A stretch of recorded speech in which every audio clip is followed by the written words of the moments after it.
मध्य प्रदेश में गरीब आदिवासी छात्रों का विदेश में पढ़ने का सपना अब साकार हो रहा है और ये मुमकिन हो पाया है प्रदेश की मोहन सरकार की बदौलत। खंडवा के खालवा में आयोजित जनजातीय छात्र प्रोत्साहन और सम्मान समारोह में मुख्यमंत्री डॉक्टर मोहन यादव ने ऐसे होनहार छात्रों का सम्मान किया। उनमें से एक नाम आदिवासी छात्र आशाराम पालवी का भी है। तो देखिए, आशाराम पालवी जो कि लंदन यूनिवर्सिटी ऑफ लाइसेस्टर उच्च शिक्षा के लिए जा रहे हैं, इनकी पढ़ाई के लिए प्रदेश सरकार ने 35 लाख रुपए की स्कॉलरशिप मंजूर की है। वहीं सीएम ने मंच से छात्रों के लिए एक बड़ी घोषणा भी की है। सीएम ने कहा कि प्रदेश का कोई बच्चा डॉक्टर बनना चाहता है तो वो अपनी तैयारी करे। उनके माता पिता के पास पैसा नहीं है तो इसकी पढ़ाई का पैसा प्रदेश सरकार देगी और इनकी कोचिंग करने के लिए प्रदेश सरकार खर्च उठाएगी। क्या कुछ कहा मुख्यमंत्री ने, ये भी सुनेंगे। डॉक्टर बनना चाहता है, आप पढ़ो, आगे बढ़ो, पैसा हो तो ठीक, नहीं हो तो ठीक, ये आपका भाई सबकी फीस भरेगा, आप केवल अपना एडमिशन करा लो। 5 साल में 70 लाख भरना पड़ते, 75 लाख भरना पड़ते।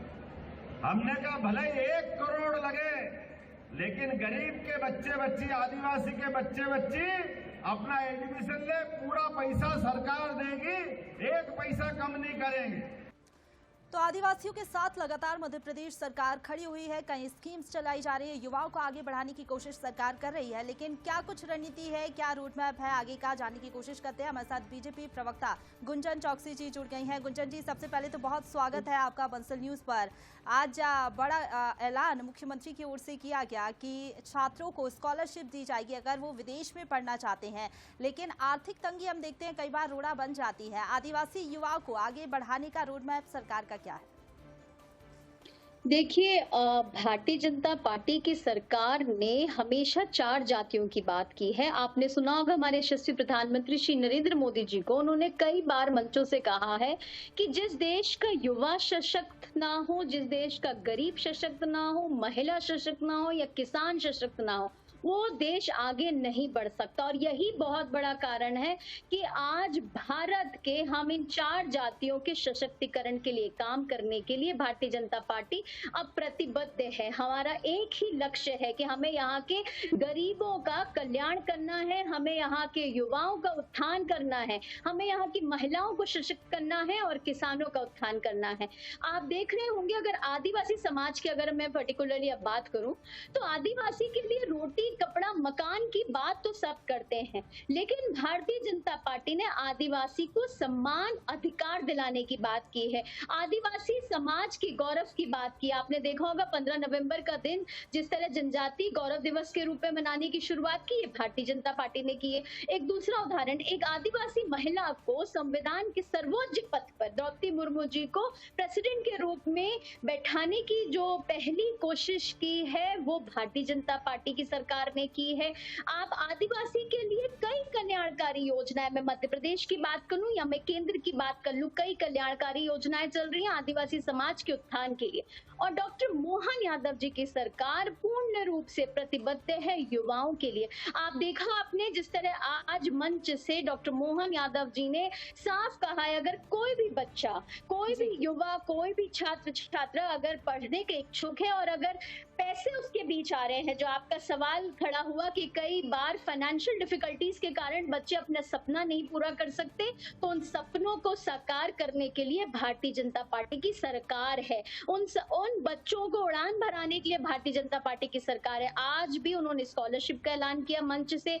आज उन्होंने कुछ छात्राओं के लिए फ्री बस सेवा का ऐलान किया, ताकि जो छात्रों को जाने के लिए परेशानियां हो रही थी अगर पढ़ने जाने के लिए, तो बस सर्विस भी उन्होंने फ्री की बात की। उन्होंने छात्राओं को ये तक कहा है कि अगर 1 करोड़ रुपए भी लगते हैं तो वो भारतीय जनता पार्टी की सरकार उठाएगी, लेकिन उन्हें अपनी शिक्षा के क्षेत्र में आगे बढ़ना है।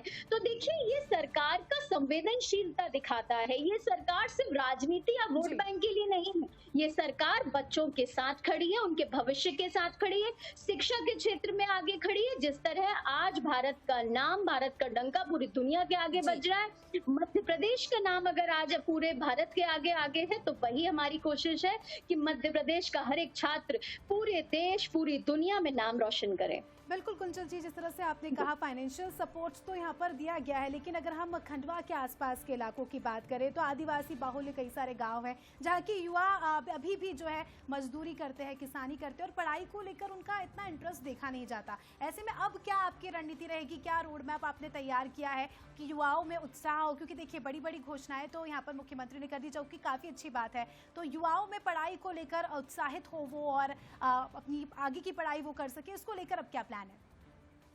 देखिए, अवेयरनेस कैंपेन्स भी हम चलाते आ रहे हैं, आज से नहीं कई वर्षों से चला रहे हैं और उसका नतीजा भी हम देख रहे हैं। जिस तरह आज महिलाओं को अगर मैं एग्जांपल से शुरू करूंगी, आज महिलाएं घर के बाहर निकल के काम कर रही हैं, अपने पैरों पे खड़े हो रही हैं, स्वावलंबी बन रही हैं, आत्मनिर्भर बन रही हैं। आज हम देख रहे हैं हमारे देश का युवा भी उसी पाठ पर आगे बढ़ने के लिए तैयार है। युवा आज का बहुत समझदार है और इस तरह अगर एक मुख्यमंत्री ने एक मंच से इस तरीके का ऐलान किया है तो मुझे पूरी उम्मीद है और मुझे पूरी आशा है कि युवा इस पथ पर आगे जरूर बढ़ेगा। ये प्रोत्साहन की राशि भी आप देखिए ना, जो 35 लाख रुपए की आज घोषणा की है, वो ये दिखाता है, जो सम्मान आज दिया गया है, जो बाहर विदेश से पढ़कर भारत आए हैं उनका सम्मान समारोह रखा था, तो ये प्रोत्साहन के लिए ही रखा था। जब बच्चे और युवा इस चीज का देखते हैं कि कितना उनका मान सम्मान बढ़ा, उनके परिवार का मान सम्मान बढ़ा, तो इससे बड़ा प्रोत्साहन क्या हो सकता है। हमारी भारतीय जनता पार्टी की सरकार उनके कल्याण के लिए, उनके विकास के लिए और उनको प्रोत्साहन देने के लिए, तीनों चीज के लिए प्रतिबद्ध है और अपने हर कदम उसी दिशा की ओर बढ़ा रहे हैं। बिल्कुल गुंजन जी, आपका विजन काफी ज्यादा क्लियर है। मध्य प्रदेश सरकार भी इस ओर लगातार आगे बढ़ रही है। तमाम स्कीम्स की हम बात कर लें या फिर तमाम ऐलान किए जा रहे हैं, तमाम कोशिशें की जा रही हैं, लेकिन दूसरी तरफ अगर हम देखें, कांग्रेस हमेशा आदिवासियों को लेकर भेदभाव का आरोप लगाती है। जातीय जनगणना की बात करें तो सरकार को घेरती है। क्या स्टैंड इस पर आपका रहेगा? देखिए, कांग्रेस ने आज से नहीं हमेशा से, वो अंग्रेजों के पथ पर चलने वाली पार्टी, डिवाइड एंड रूल की कोशिश करती है। भारत में कभी आप याद करें, कांग्रेस ने हमेशा जब भी बात की है सिर्फ विभाजन की है। कभी धर्म के नाम पे, कभी हिंदू मुसलमान का विभाजन की बात करते हैं, कभी आप ये जातिगण के नाम पे इन्होंने जातियों के विभाजन की बात करने लगे। आपने सुना होगा बीच में सैम पित्रोदा जी आ गए, वो तो रंगों के नाम पे हमारे देश की जनता को बांटने लगे। ये सिर्फ बांटने की कोशिश है।